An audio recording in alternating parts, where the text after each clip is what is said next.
Hello friend, welcome back my YouTube channel crack exam में। आज हम सब बाल विकास के जीन पियाजे का संज्ञानात्मक विकास के सिद्धांत के बारे में पढ़ेंगे। पियाजे ने बाल विकास में अपना महत्वपूर्ण योगदान दिया है और पियाजे के संज्ञानात्मक विकास के सिद्धांत के बारे में हम लोग पढ़ेंगे। जैसा कि जीन पियाजे के बारे में कुछ इससे भी कुछ क्वेश्चन बनते हैं, इनके बारे में भी जान लें। इनका जन्म 9 अगस्त 1896 में स्विट्ज़रलैंड में हुआ था और मृत्यु इनकी 16 सितंबर 1980 को जिनेवा में हुआ था। यह एक स्विस मनोवैज्ञानिक थे जो बच्चों के समझ के अधिग्रहण का व्यवस्थित अध्ययन करने वाले पहले व्यक्ति थे। कुछ लोगों का मानना है, कुछ मनोवैज्ञानिकों का मानना है, उन्हें 20वीं शताब्दी का प्रमुख व्यक्ति माना जाता था, यानी कि 20वीं शताब्दी का सबसे बढ़िया, सबसे अच्छा मनोवैज्ञानिक के रूप में इनको जाना जाता था। जैसा कि जीन पियाजे द्वारा संज्ञानात्मक विकास का प्रतिपादन किया गया था, जिसे थ्योरी ऑफ कॉग्निटिव डेवलपमेंट भी कहा जाता है, से मानव बुद्धि की प्रकृति का एवं उसके विकास से संबंधित एक विशेष सिद्धांत है। पियाजे का मानना था कि व्यक्ति के इस विकास में उसका बचपन एक महत्वपूर्ण भूमिका अदा करता है। पियाजे का सिद्धांत विकासी अवस्था सिद्धांत डेवलपमेंटल स्टेज थ्योरी कहलाता है। यह सिद्धांत ज्ञान की प्रकृति के बारे में है और बतलाता है कि मानव कैसे ज्ञान क्रमशः इसका अर्जन करता है, कैसे इसे एक एक कर जोड़ता है और इसका इस्तेमाल करता है। जैसा कि जीन पियाजे ने व्यापक स्तर पर संज्ञानात्मक विकास का अध्ययन किया, इसलिए इस अवस्था सिद्धांत स्टेज थ्योरी भी कहा जाता है। बालक के भीतर संज्ञान का विकास अनेक अवस्थाओं में गुजरता है। संज्ञानात्मक विकास की उन्होंने जो अवस्थाएं बताई हैं, जीन पियाजे ने संज्ञानात्मक विकास की 4 अवस्थाओं में विभाजित किया है। पहला है संवेदी पेशी अवस्था या संवेदी गत्यात्मक अवस्था या इंद्रिय जनित गामक अवस्था इसे कहते हैं। सेंसरी मोटर यानी जन्म के 2 वर्ष तक इसकी अवस्था होती है। दूसरी अवस्था है पूर्व संक्रिया अवस्था, प्री ऑपरेशनल एज जिसे कहते हैं, 2 से 7 वर्ष होती है। तीसरी इनकी है मूर्त संक्रियात्मक अवस्था, कंक्रीट ऑप्शनल 7 से 12 वर्ष। चौथी इनकी अमूर्त संक्रियात्मक अवस्था, फॉर्मल ऑपरेशनल यानी 12 से या 12 से 15 वर्ष की ये अवस्था होती है। 4 अवस्थाओं का उन्होंने वर्णन किया है। संवेदी पेशी अवस्था या सेंसरी मोटर, पूर्व संक्रियात्मक अवस्था प्री ऑपरेशनल 2 से 7 वर्ष, मूर्त संक्रियात्मक अवस्था कंक्रीट ऑपरेशनल यानी 7 से 12 वर्ष, अमूर्त संक्रियात्मक अवस्था फॉर्मल ऑपरेशनल यानी 12 से 15 वर्ष। इन्होंने 4 चरणों में बच्चे की विकास की अवस्थाओं का वर्णन किया है। पहला आपका संवेदी गत्यात्मक अवस्था है, संवेदी पेशी अवस्था। इस अवस्था में बालक अपनी संवेदनाओं और शरीर क्रियाओं की सहायता से ज्ञान अर्जित करता है, यानी कि बालक इस अवस्था में ना ही बोल सकता है और ना ही अपने किसी भाव को व्यक्त कर सकता है, केवल अपनी शारीरिक क्रियाओं से अपने भाव को व्यक्त करता है। रोता है, चिल्लाता है, माँ को बुलाने की रोता है, भूख लगती है तो रोता है, चिल्लाता है। इससे अपनी संवेदी से अपने शरीर क्रियाओं की सहायता से ज्ञान अर्जित करता है। बालक जब जन्म लेता है तो उसके भीतर सहज क्रियाएं यानी रिफ्लेक्सेस होती हैं। इस सहज क्रियाओं और ज्ञानेंद्रियों की सहायता से बच्चा वस्तुओं, ध्वनियों, स्पर्श, रसों एवं गंधों का अनुभव प्राप्त करता है। अपनी ज्ञानेंद्रियों से जो 5 ज्ञानेंद्रियां मनुष्य में होती है वो पूरा उसका उपयोग करता है, उसी से अपनी सारी क्रियाओं का निष्पादन करता है और इन अनुभवों की पुनरावृत्ति के कारण वातावरण में उपस्थित उद्दीपकों कुछ विशेषताओं से परिचित होता है। इस अवस्था को 6 उपावस्थाओं में बांटा है जीन पियाजे ने। पहला सहज क्रियाओं की अवस्था जो जन्म से 30 दिन तक होती है। दूसरा प्रमुख वृत्तीय अनुक्रियाओं की अवस्था 1 माह से 3 माह। तीसरा गौण वृत्तीय अनुक्रियाओं की अवस्था 4 माह से 6 माह।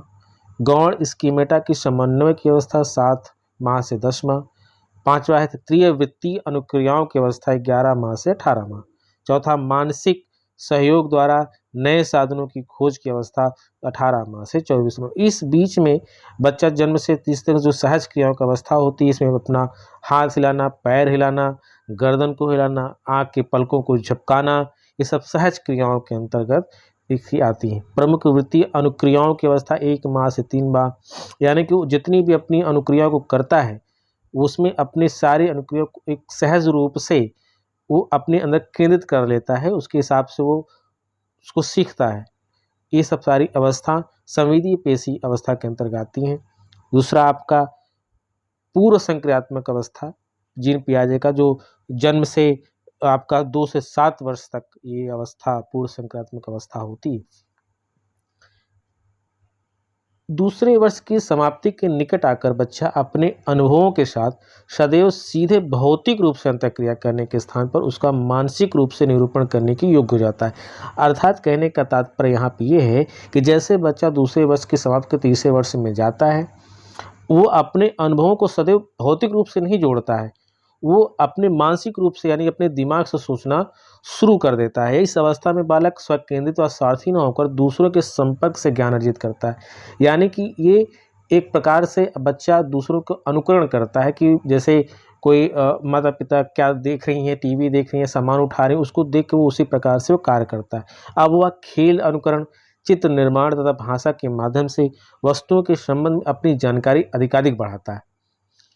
धीरे धीरे वह प्रतीकों को ग्रहण करता है, चित्रों को ग्रहण करता है। किस चीज़ का चित्र है, अपनी माँ को पहचानना, पिता को पहचानना, चाचा को पहचानना, मतलब हर एक लोगों को पहचानने की क्षमता उसके अंतर्गत आ जाती है। किंतु किसी भी कार्य का क्या संबंध होता है, इसका तार्किक चिंतन उसके पास नहीं होता है।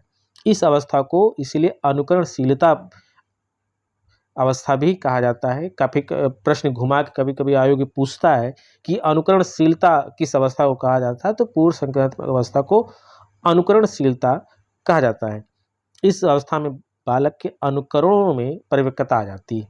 इस अवस्था में प्रकट होने वाले लक्षण 2 प्रकार के होते हैं। इसे 2 भागों में बांटा गया है। जो पहला है पूर्व संप्रत्यात्मक काल, pre conceptual and symbolic function stage, जो 2 से 4 वर्ष के बीच में होती है। इस अवस्था में पूर्व संक्रियात्मक काल लगभग 2 वर्ष से 4 वर्ष तक चलता है। इस अवस्था में पूर्व संक्रियात्मक काल लगभग 2 से 4 वर्ष तक चलता है। बालक संकेत तथा चिन्ह को मस्तिष्क में ग्रहण करता है। बालक निर्जीव वस्तुओं को सजीव समझता है। जैसे खिलौने के साथ खेलता है तो उसे खिलौनों को अपने ही बराबर एकदम सजीव समझता है, खिलौना भी मेरे साथ खेल रहा है, आत्म केंद्रित होता है। संकेतों भाषा का विकास तेज होने लगता है। इस स्तर का बच्चा सूचकता विकसित कर यथार्थ किसी भी चीज़ के लिए प्रतिभा शब्द आदि का प्रयोग कर लेता है। छोटा बच्चा माँ की प्रतिमा रखता है, यानी कि छोटा बच्चा केवल अपनी माँ को ही पहचानता है। वो उसको जानता है कि माँ, हर एक जिसके पास भी किसी भी औरत के पास जाता तो केवल अपनी माँ को ही प्रतिमा के रूप में देखता है। बालक विभिन्न घटनाओं और कार्यों के संबंध में क्यों और कैसे जानने में रुचि रखता है। इस अवस्था में भाषा विकास का विशेष महत्व होता है।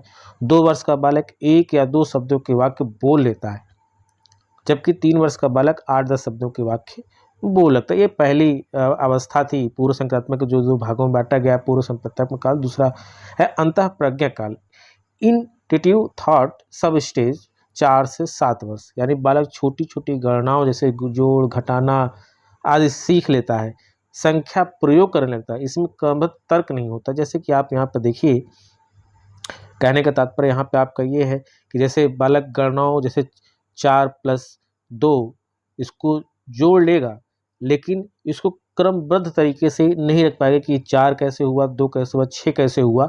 एक क्रमबद्ध तरीके से नहीं, संख्या का प्रयोग कर लेगा कि ये 4 है, ये प्लस इसको 2 जोड़ेंगे तो ये 6 हो जाएगा, लेकिन क्रमबद्ध तरीके से तर्क नहीं दे पाता कि क्यों हुआ, ये तर्क बच्चा नहीं दे पाता है।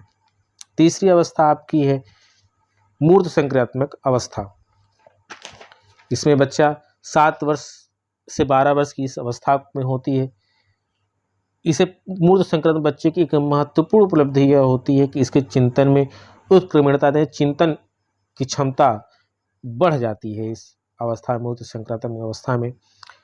इस अवस्था में बालक विद्यालय जाना प्रारंभ कर लेता है, यानी कि 7 से 12 वर्ष के बीच में बच्चा विद्यालय की ओर अग्रसर होता है। स्कूल में जाने का उसका मन होता है, पढ़ने लिखने की उसकी क्रिया होती है, एवं वस्तुओं एवं घटनाओं के बीच समानता विभिन्नता को समझने की क्षमता उत्पन्न हो जाती है। यानी कि यहाँ कहने का तात्पर्य है कि बच्चा ये जान जाता है कि किस शब्द में या किस वस्तु में उसे क्या भिन्नता है। ये खिलौना किस प्रकार खिलौना है, घोड़े का खिलौना है, बंदर है, या कौन सा जानवर है, ये सब चीज़ों की क्षमता उसके अंदर उत्पन्न हो जाती है। इस अवस्था में बालकों में संख्या बोध, वर्गीकरण, क्रमानुसार अवस्था, किसी भी वस्तु व्यक्ति के तथ्य, मध्य पारस्परिक संबंध का ज्ञान हो जाता है।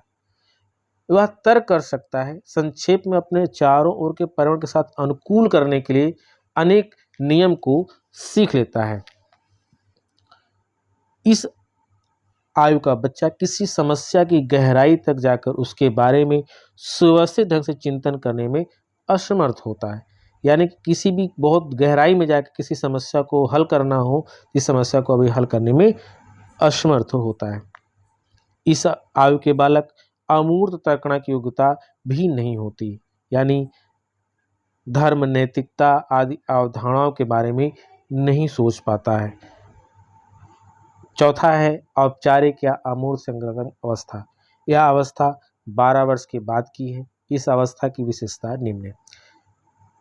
तार्किक चिंतन की क्षमता का विकास हो जाता है, यानी कि जो बच्चा 12 वर्ष के बाद के जो 12 वर्ष के बाद के बच्चे होते हैं उनमें तार्किक चिंतन की क्षमता का विकास हो जाता है।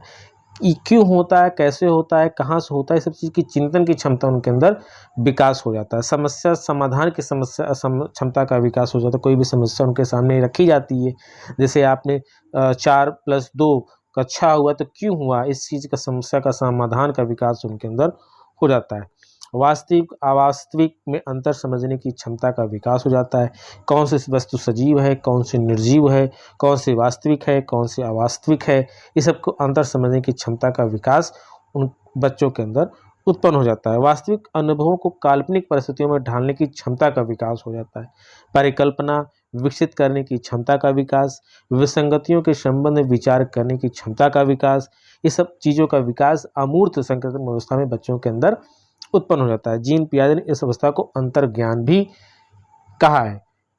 इस तरह से बौद्धिक विकास की इस अंतिम अवस्था को पार करते किशोर और किशोरी मानसिक योग्यता एवं क्षमताओं के विकास में अपने जीवन के में ऊंचाइयों को छूने की कोशिश करते हैं। यानी कि वो सोचते हैं कि जो मैं करूं वो सबसे अच्छा है, मैं हर एक चीज़ कर सकता हूं, मैं अपनी पूरी क्षमता से पूरी ऊंचाइयों को मैं छू सकता हूं। ये सब चीज़ें की क्षमता का विकास बच्चे के अंदर हो जाता है। धन्यवाद। आज पूरा जीन पियाजे आपने आज पूरा पढ़ा। इस जीन पियाजे के सिद्धांत में, संज्ञानात्मक सिद्धांत से पेपर में लगभग 3 से 4 क्वेश्चन की फंसने की पूरी उम्मीद रहती है। यदि आपने जीन पियाजे का पूरा सिद्धांत सही प्रकार से पढ़ लिया तो आप मनोवैज्ञानिक के सिद्धांत में जीन पियाजे का बहुत बड़ा योगदान है। लगभग 3 से 4 प्रश्न तो हर बार इनसे सिद्धांत से फंसते हैं। इन्होंने 4 सिद्धांत को दिया है, 4 अवस्थाओं को दिया है। प्रश्न यहाँ से उठाता है कि संवेदी पेशी अवस्था किस स्टेज पे होती है, या संवेदी पेशी अवस्था में क्या क्या होता है, क्या क्या सिद्धांत इसमें होते हैं, बच्चा किस प्रकार से इस अवस्था में कार्य करता है, प्रश्न यहीं से उठते हैं। यहाँ पे आपको ध्यान देने की बात यही है कि संवेदी पेशी अवस्था जन्म के 2 वर्ष, पूर्व संक्रात्मक अवस्था यानी प्री ऑपरेशनल 2 से 7 वर्ष, मूर्त संक्रात्मक अवस्था कॉन्क्रीट ऑपरेशन 7 से 12 वर्ष, और अमूर्त संक्रात्मक अवस्था फॉर्मल ऑपरेशन या अमूर्त आकारिक संक्रात्मक अवस्था भी कहते हैं, 12 से 15 वर्ष के बीच में होती। वर्ष इनके जन्म से जितनी भी अवस्थाएं हैं उनका आप जन्म से यानी कि जितनी भी वर्ष के हैं उस वर्ष को हमेशा याद रखिए। प्रश्न यहीं से बनते हैं, कहाँ से किसकी उप अवस्थाएँ हैं, क्या उस अवस्था में क्या क्रियाएं होती हैं, ये सब सारी चीज़ें आपको प्रदान कर दी गई है। आप यहाँ से इसको देखिए, पढ़िए और यहीं से क्वेश्चन आपका पूरा फंसना है, कहीं बाहर से नहीं जाएगा। जितनी भी अवस्थाएं मैंने बताई, इस अवस्था जितने भी क्वेश्चन बन सकते हैं, जितने भी प्रश्न इससे ऑब्जेक्टिव रूप में बन सकते हैं, इस प्रश्न को मैं आपको उपलब्ध PDF के रूप में करा दूंगा। बहुत बहुत धन्यवाद। यदि आपने मेरे चैनल को अभी सब्सक्राइब और शेयर नहीं किया है तो कृपया सब्सक्राइब और शेयर ज़रूर कर दें, जैसे कि आने वाली लेटेस्ट वीडियो आपको तुरंत प्राप्त हो। आगे कल हम आपको कोहलर के सिद्धांत के बारे में बताएंगे। तब तक के लिए धन्यवाद।